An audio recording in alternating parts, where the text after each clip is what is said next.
Supreme কোর্টে DA মামলার মাঝেই কলকাতা হাইকোর্টের জাস্টিস অমৃতা সিনহার বিরাট বড় নির্দেশে বড়সড় ধাক্কা খেল রাজ্য সরকার। ষষ্ঠ পে কমিশনের রিপোর্ট প্রকাশের নির্দেশ দিল কলকাতা হাইকোর্ট। 1 জুলাইয়ের মধ্যে পে কমিশনের সুপারিশ প্রকাশ করার নির্দেশ দিলেন জাস্টিস অমৃতা সিনহা। দেবপ্রসাদ হালদার নামে এক সরকারি কর্মী ষষ্ঠ পে কমিশন প্রকাশ করা নিয়ে মামলা করেন জাস্টিস অমৃতা সিনহার এজলাসে। তার অভিযোগ ছিল, অফিসিয়াল ওয়েবসাইটে এই সংক্রান্ত কোনো তথ্য দেয়নি রাজ্য সরকার, অথচ ডিএ মামলায় রাজ্য দাবি করেছে ষষ্ঠ পে কমিশন তারা মেনে চলেছে। মঙ্গলবার সেই মামলার শুনানি হলো। এই দিনের শুনানিতে জাস্টিস সিনহা রাজ্যকে প্রশ্ন করলেন, রিপোর্ট জনসম্মুখে বা পাবলিক ডোমেনে প্রকাশ করতে আপনাদের অসুবিধা কোথায়?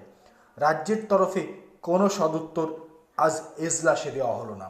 এরপরই বিচারপতি নির্দেশ দিন ধার্য করে দেন। অর্থনীতিবিদ অভিরূপ সরকারের নেতৃত্বে রাজ্য যে ষষ্ঠ পে কমিশনের কাজ করেছে তার সমস্ত রিপোর্ট পাবলিক ডোমেনে রাজ্য সরকারকে প্রকাশ করতে হবে।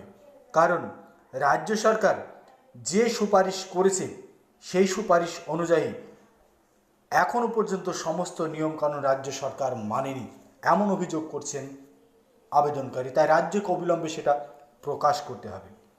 রাজ্য সরকারি কর্মীদের বারবার অভিযোগ, রোপার নির্দিষ্ট ফর্মুলা নাকি রাজ্য সরকার মানেনি।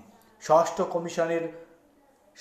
পে কমিশনের নিয়ম অনুযায়ী রোপার ফর্মুলা রাজ্য সরকার না মানার কারণে ফের সুপ্রিম কোর্টের পরপরই জাস্টিস অমৃতা সিনহার এজলাসে মামলা করেন দেবপ্রসাদ হালদার নামে এক কর্মচারী। এই মামলায় বিচারপতির তাৎপর্যপূর্ণ মন্তব্য, পে কমিশনের সুপারিশে সরকারের কোনো নথি গোপন থাকা উচিত নয়। তাহলে সরকার এত নথি গোপন করছে কেন? এটা সমস্ত সরকারি কর্মচারীর জন্যই। রাজ্যের আইনজীবীকে বিচারপতি প্রশ্ন করেন, নিজেদের কাছে কেন গোপন রেখেছেন এই রিপোর্ট?